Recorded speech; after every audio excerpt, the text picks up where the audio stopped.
हेमा मुंबई में रहने वाली एक चेन्नई की लड़की है। हेमा पिछले 4 सालों से मुंबई में रह रही है अपनी पढ़ाई पूरी करने के लिए। जब हेमा मुंबई में आई थी तो अलग भाषा, अलग लोग, अलग विचार और न जाने क्या क्या। लेकिन इस नए शहर को अपनाते अपनाते 4 साल कैसे बीत गए उसे पता भी नहीं चला। फिर क्या, 4 सालों में अपने ही साथ पढ़ने वाले विराज से उसे हो गया प्यार। विराज बचपन से मुंबई में पला बड़ा था। पहले दोस्ती, फिर ज्यादा बातचीत और फिर प्यार। पढ़ाई के बाद जॉब के लिए भी हेमा मुंबई में रह रही थी। यूं कहो कि अब हेमा पूरी तरह से मुंबईकर हो गई थी। कॉलेज खत्म होने के कुछ साल बाद हेमा और विराज अपने प्यार के बारे में अपने परिवार वालों को बताते हैं और फिर क्या, कुछ ही महीनों में विराज और हेमा की शादी हो जाती है। शादी के कुछ दिन बाद, सुन भाई, माँ जी चाय और अखबार किधर है? ये लीजिए पापा जी आपकी गर्मा गर्म चाय, वो भी अदरक वाली, और ये लीजिए आपका अखबार।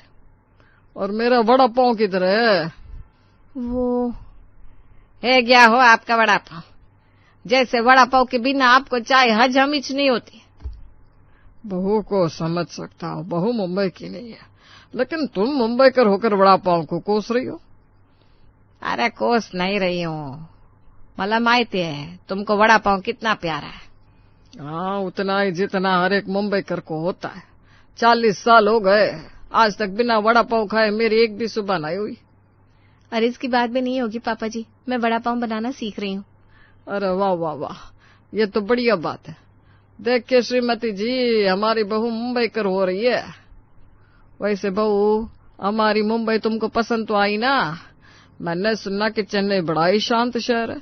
इतनी भाग दौड़, इतना शोर, तुम्हें परेशानी होती होगी ना इस शहर में रहने के लिए। आप तो ऐसी बात कर रहे हैं जैसे कुछ महीने पहले हमारी सुनबाई मुंबई में रहने आई है। अरे आप ये पूरी तरह से मुंबई कर हो गई, आप भूल गए क्या? हेमा पिछले 5-6 सालों से मुंबई में ही रह रही है।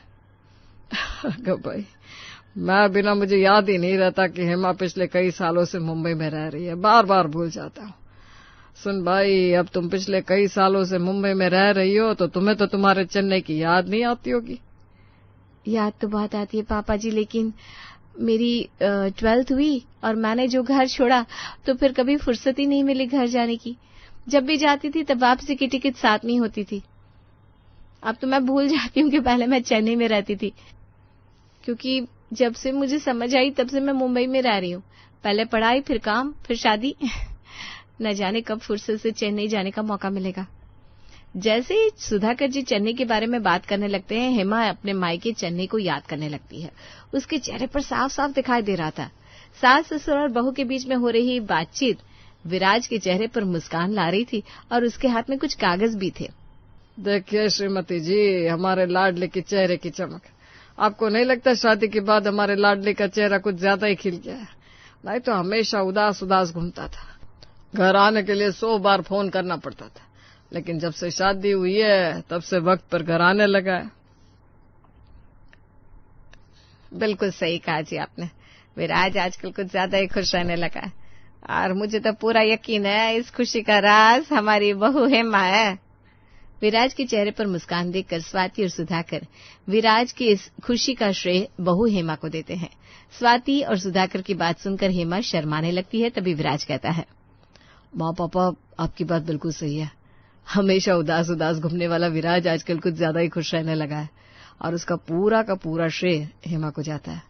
लेकिन आज मेरे चेहरे पर जो चमक है ना, उसकी एक खास वजह है। खास वजह? अरे हमें भी तो बताओ, हमारी बहू के अलावा कौन सी बात तुम्हें खुश कर रही है? प्रमोशन हुआ है मेरा।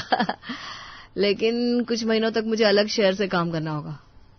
अलग शहर? अरे शादी को 2 महीने नहीं हुए तुम्हारे और तुम अपनी पत्नी को अलग छोड़कर किसी और शहर में जाने की बात कर रहे हो? नहीं नहीं, हमको नहीं चाहिए ऐसा प्रमोशन। प्रमोशन फिर मिलेगा, लेकिन तुम्हारी जिंदगी में ये पल फिर से नहीं आने वाले। माँ जी, कुछ ही महीनों की बात है, जाने दीजिए ना उन्हें। सुन भाई, तू शांत बस। विराज, तुम्हारी माँ बिल्कुल सही कह रही है, तुम किधर नहीं जाने वाले। माँ पापा, मेरी बात तो सुनिए। मैं आपकी बहू को अकेला छोड़कर कहीं नहीं जा रहा हूँ। पहले मुझे कौन से शहर में काम करना है वो तो सुनिए। हाँ बताओ, लेकिन फिर तुम कहीं नहीं जा रहे हो? हाँ, चेन्नई। प्रमोशन के बाद मुझे कुछ महीनों तक चेन्नई के ऑफिस से काम करना है, और अकेला मैं नहीं जा रहा हूँ चेन्नई, हम सब जा रहे हैं। जब से शादी हुई है तब से माँ और पापा हमें चेन्नई बुला रहे हैं, लेकिन काम से कभी फुर्सत ही नहीं मिली। विराज के मुंह से चेन्नई का नाम सुनते ही हेमा का चेहरा खिल उठता है। वो 2 मिनट आंखें बंद करती है, अपने बचपन को, चेन्नई की गलियों को, अपने घर को और मायके वालों को याद करने लगती है। क्या बोल रहा है तू? ये तो बहुत बढ़िया बात है बहू। लगता है आज तुमने बहुत दिल से अपने मायके को याद किया था। देखो अभी अभी हम तुम्हारे मायके की बात कर रहे थे और विराज अपने हाथों में चेन्नई जाने का टिकट भी लेकर आ गया। मैं तो चेन्नई जाने के लिए बड़ी एक्साइटेड हूँ। बहू के मुझ से चेन्नई के बारे में, वहां के लोगों के बारे में इतना सुना है कि मुझसे अब रहा नहीं जा रहा। अगर स्वाति थोड़ा थाम रहे, मैं काय म्हणतो विराज, तुम और बहू जाओ ना चेन्नई, हमारा क्या काम है वहां। तुम तुम्हारा काम कर लो, बहू को अपने माता पिता से मिला लो। नहीं हो बाबा, जाएंगे तो हम सब साथ में जाएंगे। इतना अच्छा मौका चलकर आया है, मैं इसे गंवाना नहीं चाहती। मैं आज ही पैकिंग शुरू करती हूँ। आप मुझसे कह रहे थे ना श्रीमती जी, अपनी एक्साइटमेंट थोड़ा कम करा। अब बहू ने कह दिया जाएंगे तो सब साथ में जाएंगे, उसे मना करके दिखाओ चलो। लेकिन माँ पापा, चेन्नई की लाइफस्टाइल हमसे काफी अलग है। आप लोगों को शुरू में वहां एडजस्ट करने में थोड़ी दिक्कत होगी। अगर कैसी दिक्कत रहे, जैसे ये शहर है वैसे वो भी तो शहर है। थोड़ा कम ज्यादा हो सकता है लेकिन हम चला लेंगे। थोड़ा बहुत खाने पीने में फर्क पड़ सकता है, और क्या ही फर्क पड़ेगा। हम मुंबई कर कहीं भी आसानी से एडजस्ट कर लेता है। चेन्नई जाएंगे इस बात को लेकर सुधाकर इतने खुश थे कि चेन्नई और मुंबई दोनों के बीच में जो अंतर था वो उन्हें बहुत छोटा और कम लग रहा था। सुन भाई, गरम कपड़े रखने होंगे क्या? मुंबई में थोड़ी बहुत ठंड बढ़ने लगी, अब उधर कितनी ठंड होगी? नहीं, वहां ज्यादा ठंड नहीं होती, ज्यादा गर्म कपड़े लेने की कोई जरूरत नहीं है। एक ना, ये सब कपड़ों की पैकिंग एक बार में खत्म हो गई ना, तो फिर कल हम मेथी के लड्डू, अचार, पापड़, इन सारी चीजों की भी पैकिंग कर लेंगे।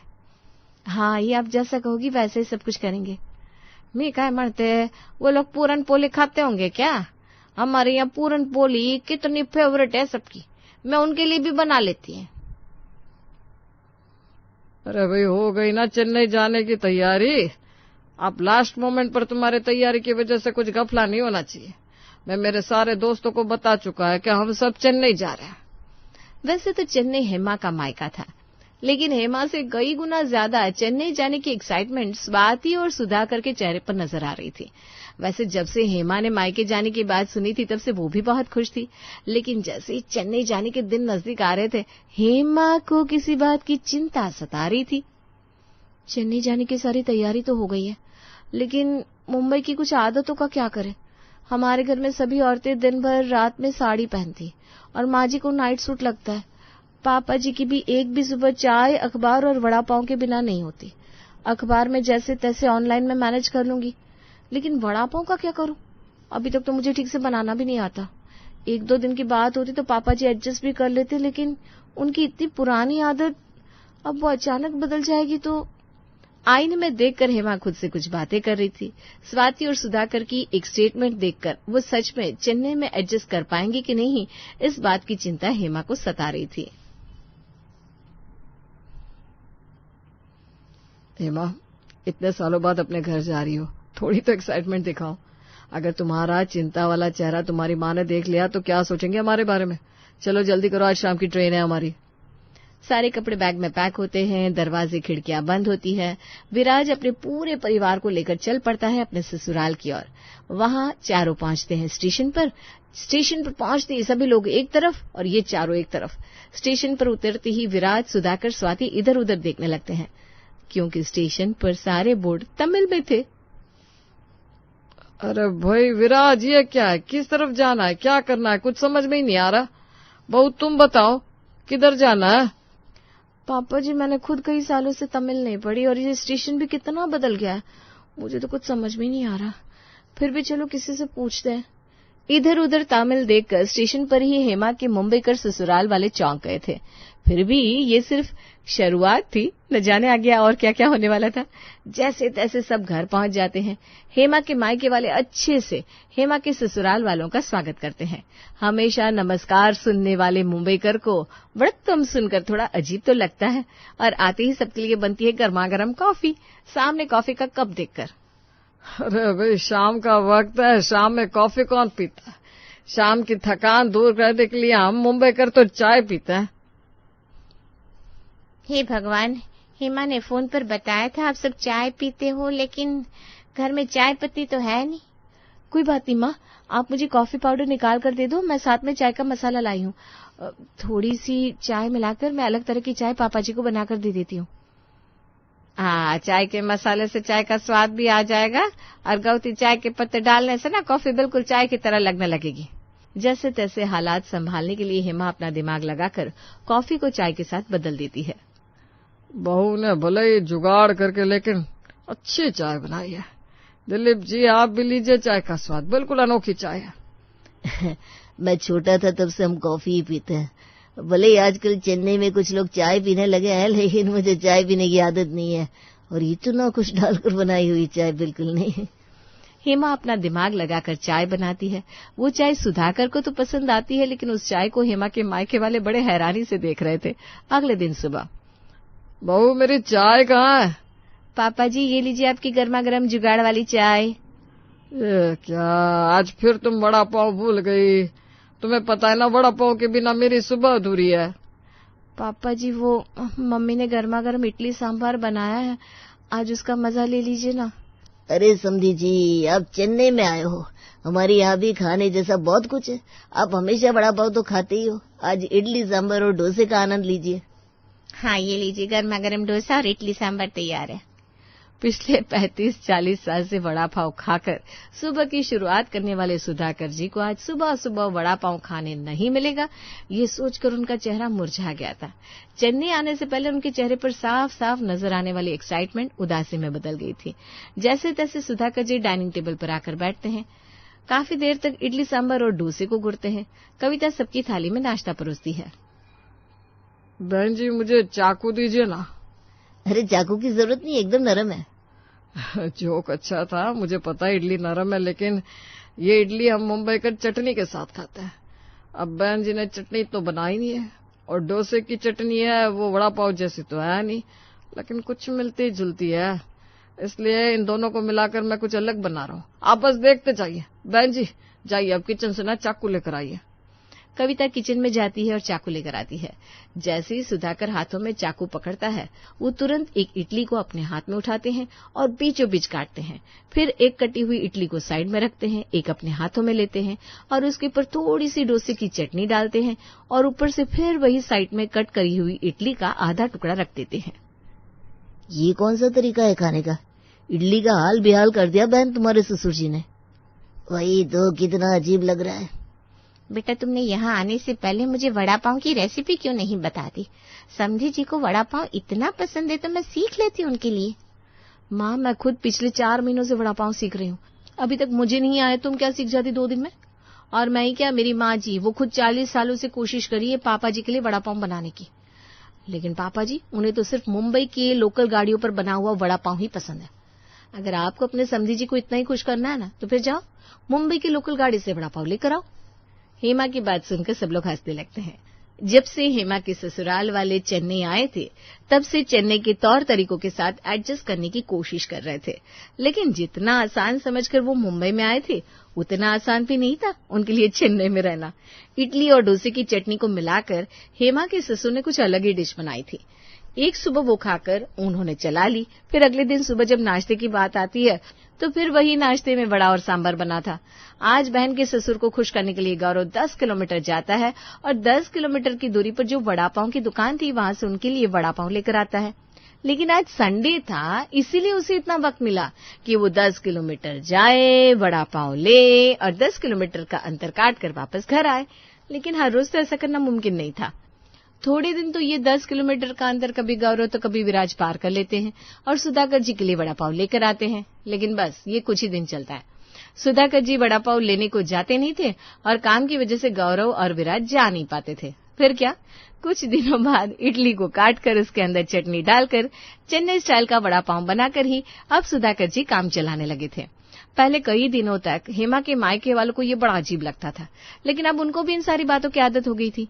ऐसी एक नहीं कई चीज थी जो हेमा के ससुराल वालों को हेमा के मायके वालों की अजीब लगती थी, हेमा के मायके वालों को हेमा के ससुराल वालों की अजीब लगती थी, लेकिन धीरे धीरे उन्हें एक दूसरे की आदत हो जाती है कुछ महीनों बाद। हम हमेशा कहते थे हमारी मुंबई सबको अपना ही लेती है, लेकिन आज वाकई बोलना पड़ेगा, अब के चेन्नई ने इस मुंबई के लोगों को भी अपना लिया। अब देखिए ना, 40 साल से रोज वड़ा पाव खाने वाला आदमी यहाँ आकर डोसे और इडली में वड़ा पाव का स्वाद ढूंढ रहा है। वही तो, रहन सहन भाषा सब कुछ अलग होने के बावजूद कुछ ही दिनों में मुंबई की तरह ही चेन्नई के ऑफिस में काम करने लगा हूँ। हमेशा भाग दौड़ की जिंदगी में रहने वाले हम मुंबईकर, हमें अब चेन्नई की शांति भी पसंद आने लगी है।